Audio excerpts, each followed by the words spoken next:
Estamos aqui no Vitrine Gaúcha, hoje com a doutora Mirelle Alves Braz, advogada. A doutora, primeiramente, muito prazer ao programa. Gostou do Vitrine?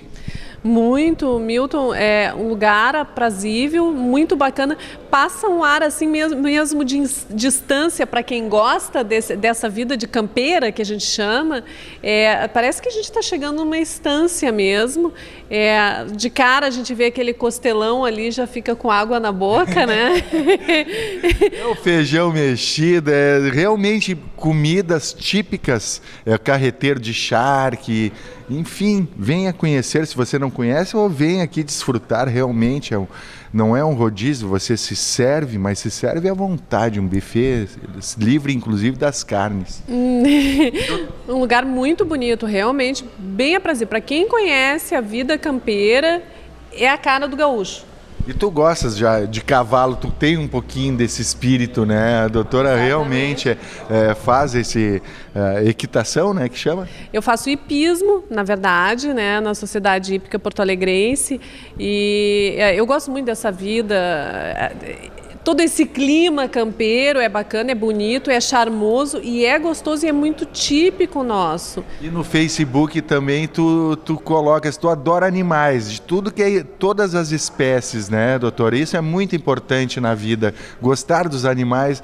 Tu já te sente bem sempre, né? É verdade, assim, a causa animal é uma das poucas, assim, que eu abraço sempre indistintamente. E é prazeroso, né? É muito prazeroso, te dá um retorno imediato. Um animal, ele não te faz mal nunca. A tendência do animal, ele pode ter medo, ele pode ter sido maltratado, pode ser um pouco mais difícil por isso, mas ele jamais vai fazer mal a um ser humano espontaneamente. Mas judiado é o nosso aposentado, né, doutora? Realmente, assim, as pessoas esquecem, né, da pessoa depois de anos e anos que ele trabalhou e esquecem do aposentado, mas no aposentado tem alguns direitos que vale a pena serem ditos, né, até para os aposentados que estão aí nos assistindo. Prestem bem atenção. Nós somos um país de jovens, nós temos uma cultura da juventude. O velho, infelizmente, ele está à mercê, né, na maior parte do tempo. Ele é considerado, vamos dizer assim, como um objeto em desuso, né, que não é mais útil para a sociedade. Isso é um equívoco grande da nossa sociedade, principalmente da sociedade latina, que tem essa cultura da juventude. Infelizmente, é um dos mais desrespeitados. Acabou se tornando moeda de troca política e só é lembrado nesses períodos, mas ele tem direitos. E hoje, especificamente, vamos falar do aposentado por invalidez, que é aquele aposentado que ele não tem condições mais de exercer os seus atos da vida cotidiana, ou seja, mais do que possuir um problema, uma doença, ou ter contribuído por tempo suficiente ou ser idoso, ele também não consegue praticar todos os atos cotidianos que às vezes nós pouco valorizamos, né? Mas às vezes de servir uma comida, de ter sua independência, de dirigir o seu carro. Ele não tem essa condição e ele precisa do apoio permanente de um cuidador, seja esse cuidador um familiar ou um profissional da área. Então, Milton, esse aposentado, além da aposentadoria que ele porventura já usufrua, seja por idade, por período de contribuição, ele vai fazer jus a um acréscimo de 25% sobre o valor que ele já ofere a título de aposentadoria. Doutora, 25% do que ele já tem, né? Mas você falou assim dos velhos, tem pessoas também que se acidentam, né? E que vão precisar, ou precisam, ou já estão até usando há 10, 15 anos, alguém não sabiam disso, né? Exatamente. Essas pessoas que têm uma relação de dependência, não importa por que motivo for e que recebem o benefício, vão ter direito ao acréscimo de 25%. Por quê? É consabido que quem precisa de um cuidador tem uma despesa forte, né, Milton? A gente sabe que hoje em dia um sistema de home care é caro. Para que ele seja usufruído por esta pessoa, vai ter que pagar um plano privado de saúde. Ainda assim vai ter que provar para a auditoria desse plano de que ele precisa do home care, porque ele é um custo elevado. Se ele não tiver condições de um home care, ele vai ter que pagar um cuidador, que também é um custo diário. E se for um familiar, vai ter que abdicar da sua atividade laboral para poder cuidar desta pessoa que precisa. Então, evidentemente que isso implica um custo. Qual é o fundamento desses 25%? É bem simples, é o direito constitucional que todos temos, que está lá esculpido na Magna Carta, no artigo 5º, que é o direito de igualdade. Então, não teríamos todo o direito de igualdade se não pudéssemos usufruir dos direitos básicos inerentes ao ser humano, que é se relacionar com outros indivíduos, que é desenvolver as atividades diárias de maneira plena. Se eu preciso de alguém para me auxiliar nisso, é justo que essa pessoa receba por isso.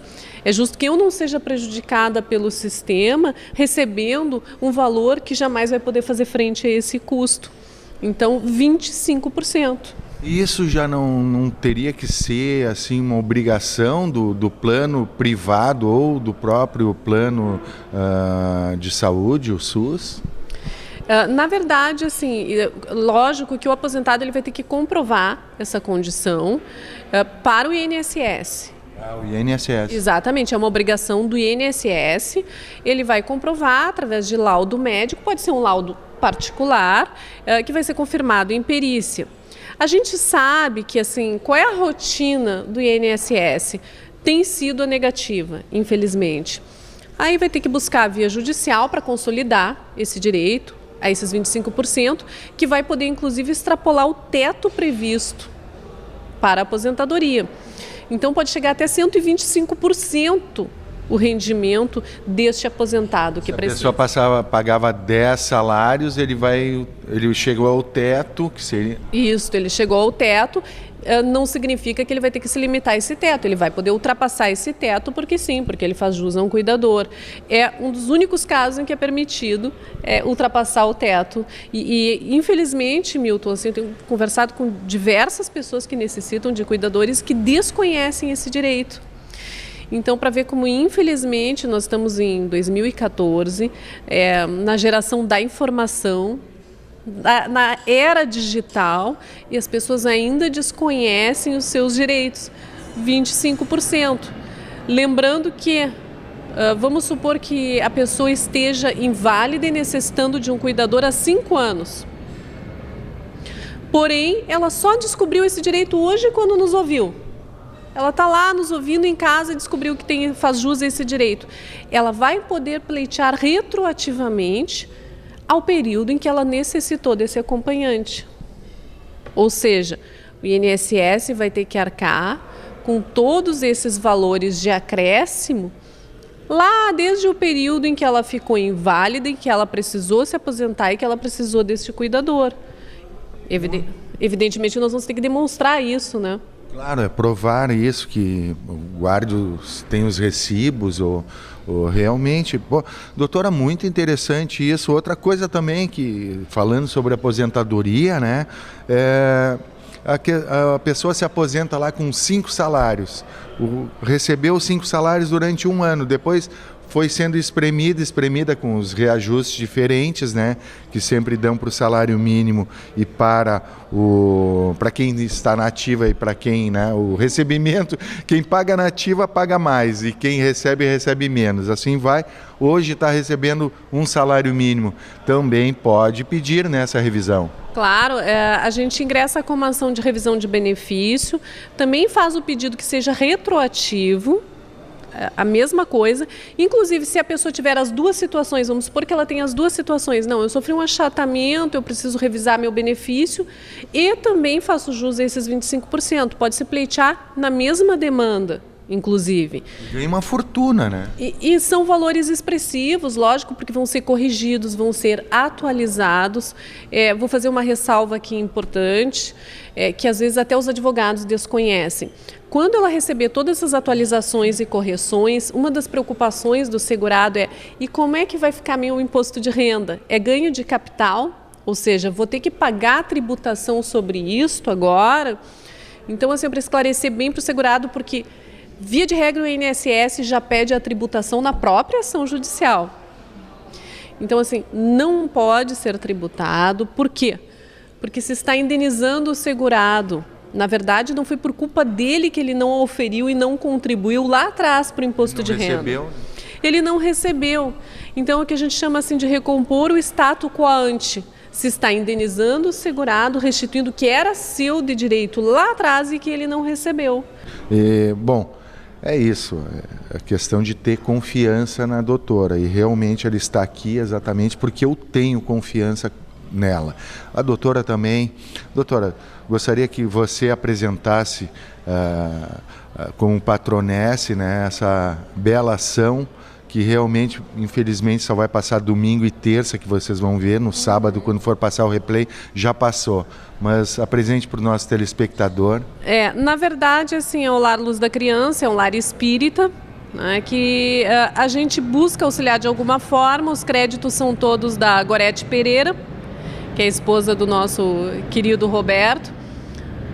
E ela é uma pessoa bastante preocupada com direitos e com crianças que necessitam, com pessoas que não são somente crianças.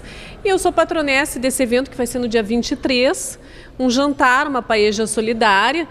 Nós fazemos questão de contribuir, porque é o mínimo, fazendo a nossa pequena parte, assim como nós falamos do aposentado. Se cada um fizesse a sua parte, nós sequer precisaríamos de um sistema judicial atualmente, não é, Milton? Eu acho que os grandes países da Europa é exatamente isso, um ajuda o outro. Essa mentalidade no Japão, por exemplo, o pessoal se ajuda, sabe? Tu não vê pobreza exatamente porque se ajudam. Então, realmente, eu acho que é ser solidário. Isso as pessoas se esquecem. Às vezes o gaúcho, até no trânsito a gente vê isso, ninguém dá chance para ninguém, né, doutora? Educação e consciência social, é bem simples, são essas duas questões básicas. Com educação e consciência social as coisas andam. Infelizmente a gente não tem, dizem que o gaúcho gosta de litigar, que gosta de briga. A gente não gosta de litigar, é que infelizmente somos muito lesados e precisamos litigar. Mas vai mudar, eu acho que as pessoas vão mudar, é exatamente essa mentalidade, realmente, pelo menos alguém está fazendo alguma coisa, né, doutora? Muito obrigado, é sempre um grande prazer te entrevistar. Muito obrigada, Milton, e tu fazes a tua parte diariamente divulgando essas ações, né? Então, muito obrigada a todos, espero que cada um em casa faça a sua parte também.